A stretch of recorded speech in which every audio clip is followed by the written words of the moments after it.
Assalamualaikum warahmatullahi wabarakatuh. Proklamasi Indonesia menjadi tonggak sejarah bagi perjuangan bangsa Indonesia. Meskipun terdiri dari atas suku yang berbeda, rakyat Indonesia bersatu dalam memproklamirkan kemerdekaan Indonesia. Setiap tanggal 17 Agustus, rakyat Indonesia selalu mendengar petugas upacara membacakan teks proklamasi. Sebagian rakyat juga bisa mendengarnya dari radio atau dari tempat lain. Teks proklamasi yang dibacakan memiliki sejarah bagi bangsa Indonesia. Teks tersebut adalah teks proklamasi kemerdekaan negara Indonesia. Perhatikan cuplikan teks proklamasi berikut.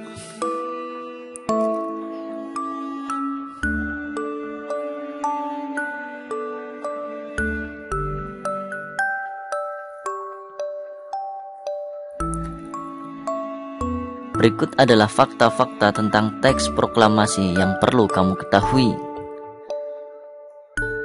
Teks proklamasi ditulis di Rumah Laksamana Tadashi Maeda, Jalan Imam Bonjol nomor 1.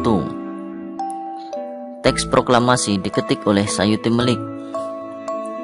Para penyusun teks proklamasi adalah Insinyur Soekarno, Dr. Andes Muhammad Hatta, dan Mr. Ahmad Subarjo. Konsep teks proklamasi ditulis oleh Insinyur Soekarno. Saat itu hadir pula BM Diah, Sayuti Melik, Soekarni, dan Sudiro. Soekarni mengusulkan agar yang menandatangani teks proklamasi itu adalah Insinyur Soekarno dan Dr. Andes Muhammad Hatta atas nama bangsa Indonesia. Untuk lebih jelasnya, perhatikan penjelasan berikut.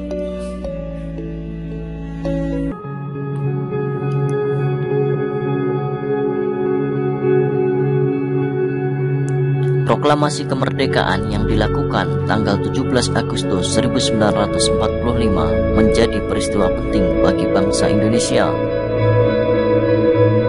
Peristiwa tersebut menjadi tonggak sejarah di mana bangsa Indonesia berhak atas kemerdekaan dan wajib mempertahankannya. Diawali dengan dijatuhkannya bom atom oleh tentara Amerika Serikat pada tanggal 6 Agustus 1945 di kota Hiroshima, dan pada tanggal 9 Agustus 1945 di kota Nagasaki, Jepang akhirnya menyerah kepada tentara sekutu. Peristiwa ini dijadikan kesempatan oleh bangsa Indonesia untuk segera membebaskan diri dari penjajahan bangsa Jepang. Teks proklamasi ditulis di Rumah Laksamana Tadashi Maeda, Jalan Imam Bonjol nomor 1. Para penyusun teks proklamasi adalah Insinyur Soekarno, Dr. Andes Muhammad Hatta, dan Mr. Ahmad Subarjo. Konsep teks proklamasi ditulis oleh Insinyur Soekarno. Saat itu hadir pula BM Diah, Sayuti Melik, Soekarni, dan Sudiro. Soekarni mengusulkan agar yang menandatangani teks proklamasi itu adalah Insinyur Soekarno dan Dr. Andes Muhammad Hatta atas nama bangsa Indonesia. Teks proklamasi diketik oleh Sayuti Melik. Pagi harinya, 17 Agustus 1945, di kediaman Soekarno, Jalan Pegangsaan Timur nomor 56 telah hadir antara lain Suwirjo, Wilopo, Gofar, Pringgodikdo, Tabrani, dan Trimurti.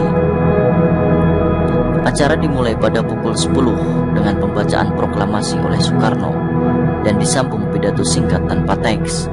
Kemudian bendera merah putih yang telah dijahit oleh Ibu Fatmawati dikibarkan.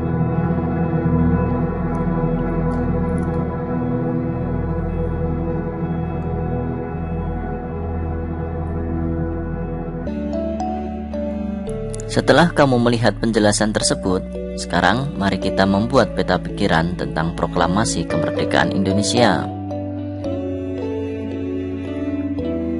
Proklamasi kemerdekaan Indonesia.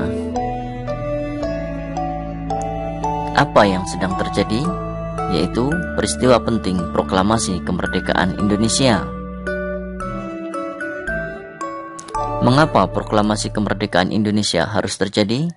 Karena bangsa Indonesia berhak atas kemerdekaan dan wajib mempertahankannya. Siapa yang berperan dalam proklamasi kemerdekaan Indonesia? Yang berperan dalam proklamasi kemerdekaan Indonesia antara lain Soekarno, Muhammad Hatta, Ahmad Subarjo, B.M. Dyah, Saito Melik, Sukarni, Sudiro, Suwirjo, Wilopo, Gofar, Ringgo Digdo, Tabrani, dan Trimurti. Di mana proklamasi kemerdekaan Indonesia berlangsung? Pelaksanaan proklamasi di kediaman Soekarno, Jalan Pegangsaan Timur nomor 56. Kapan dilaksanakan proklamasi kemerdekaan Indonesia? Dilaksanakan pada tanggal 17 Agustus 1945 pukul 10 waktu Indonesia Barat. Bagaimana proses proklamasi kemerdekaan Indonesia? Pembacaan proklamasi oleh Soekarno dan disambung pidato singkat tanpa teks. Kemudian bendera merah putih yang telah dijahit oleh Ibu Fatmawati dikibarkan. Selanjutnya, kamu dapat mengembangkan informasi pada peta pikiran tersebut dalam bentuk tulisan dengan menggunakan kata-katamu sendiri.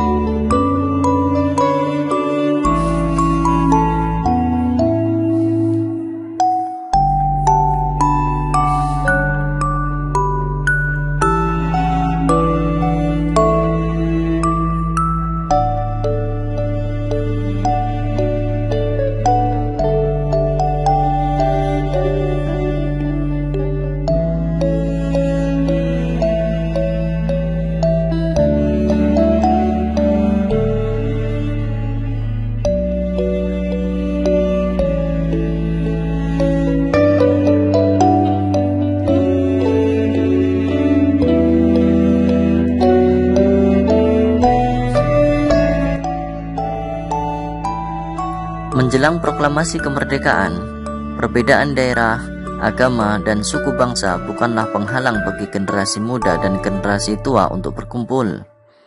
Perbedaan pendapat sempat terjadi, namun akhirnya mereka bersatu padu untuk memproklamirkan kemerdekaan Indonesia. Pada waktu itu, semangat persatuan sangat menonjol. Bangsa Indonesia memiliki tekad yang kuat. Tidak ada jalan lain dalam usaha memproklamirkan kemerdekaan kecuali menjalin persatuan dan kesatuan. Hal ini mencerminkan kerukunan dalam perbedaan. Tahukah kamu bahwa proklamasi kemerdekaan memiliki makna yang sangat penting bagi bangsa Indonesia? Makna proklamasi kemerdekaan yang pertama adalah sebagai puncak perjuangan Indonesia. Bangsa Indonesia telah dijajah selama bertahun-tahun. Penduduk dengan latar belakang yang berbeda bersatu untuk melawan penjajah. Proklamasi kemerdekaan merupakan hasil dari perjuangan para pahlawan. Yang kedua, pengakuan kepada dunia luar. Dengan membacakan teks proklamasi, Indonesia mengumumkan kepada dunia luar bahwa Indonesia adalah negara merdeka. Pengakuan ini de facto diikuti oleh pengakuan dari negara lain atau de jure. Yang ketiga, menaikkan martabat bangsa. Pembacaan teks proklamasi memberikan pesan kepada negara lain bahwa Indonesia adalah negara yang bebas dari penjajahan, negara yang memiliki martabat, dan negara yang mandiri. Yang keempat, perjuangan sebagai negara baru. Indonesia adalah negara yang dibangun oleh rakyat dan untuk rakyat. Negara Indonesia adalah negara mandiri yang tidak tergantung kepada negara lain. Dan yang kelima adalah merupakan tonggak sejarah negara Indonesia. Pembacaan teks proklamasi merupakan awal dari masa kemerdekaan Indonesia yang terbebas dari belenggu penjajahan. Tahukah kamu bahwa diperlukan kemampuan untuk melakukan penyesuaian atau adaptasi ketika kita ingin menciptakan kerukunan dalam perbedaan? Masih ingatkah kamu pepatah, di mana bumi dipijak, di sana langit dijunjung? Pepatah ini mempunyai makna, apabila kita berada di tempat yang baru, maka kita perlu menyesuaikan diri dengan keadaan setempat, agar kita bisa diterima dan hidup berdampingan dengan damai. Hal ini juga berlaku pada tumbuhan. Agar keberlangsungan hidupnya terjamin, maka tumbuhan harus mampu melakukan adaptasi sesuai kondisi lingkungannya. Bagaimana cara tumbuhan beradaptasi? Ayo kita pelajari. Bunga teratai. Tahukah kamu bunga teratai? Tanaman ini tumbuh di air. Agar dapat menyesuaikan diri, tanaman ini memiliki akar di bawah air. Tangkai daunnya tumbuh menjalar sehingga daun teratai dapat mengapung di air. Daun teratai bundar dan lebar. Fungsinya adalah daun dapat menyerap cahaya matahari sebanyak-banyaknya. Hal ini akan berdampak saat penguapan air dan berfotosintesis. Daun teratai memiliki larutan yang bermanfaat sebagai pembersih daun. Teratai memiliki batang dengan rongga di dalamnya. Rongga ini berfungsi untuk membawa oksigen ke batang dan akar. Meskipun akar berada di dalam air, akar masih tetap dapat bernafas. Tidak hanya bunga teratai, semua tumbuhan melakukan adaptasinya masing-masing agar bisa bertahan hidup. Misalnya tumbuhan kaktus, adaptasinya terhadap daerah kering adalah memiliki daun berupa duri untuk mengurangi penguapan, memiliki batang yang menyimpan banyak air, serta memiliki akar yang panjang untuk menjangkau sumber air.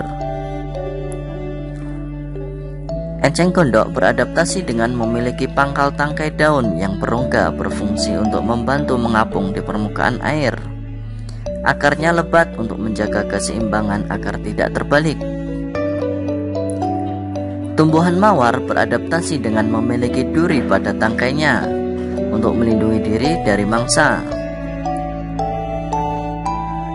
Ada juga kantong semar yang beradaptasi dari lingkungan yang kurang unsur nitrogen dengan memiliki perangkap serangga berupa kantong untuk menyerap nitrogen dari serangga yang terperangkap. Itulah beberapa contoh tumbuhan dengan bentuk adaptasinya. Kamu bisa menemukan bentuk adaptasi lain dari tumbuhan yang ada di lingkungan sekitarmu. Seperti tumbuhan, manusia memiliki cara berbeda dalam beradaptasi. Perbedaan yang ada bukan untuk dipermasalahkan, namun untuk disyukuri. Tuhan menciptakan kita berbeda-beda agar kita saling mengenal dan saling menghargai. Perbedaan merupakan anugerah. Cukup sampai di sini dulu ya pembelajaran hari ini. Sampai jumpa pada pembelajaran selanjutnya. Tetap berbahagia dan semoga sehat selalu. Assalamualaikum warahmatullahi wabarakatuh.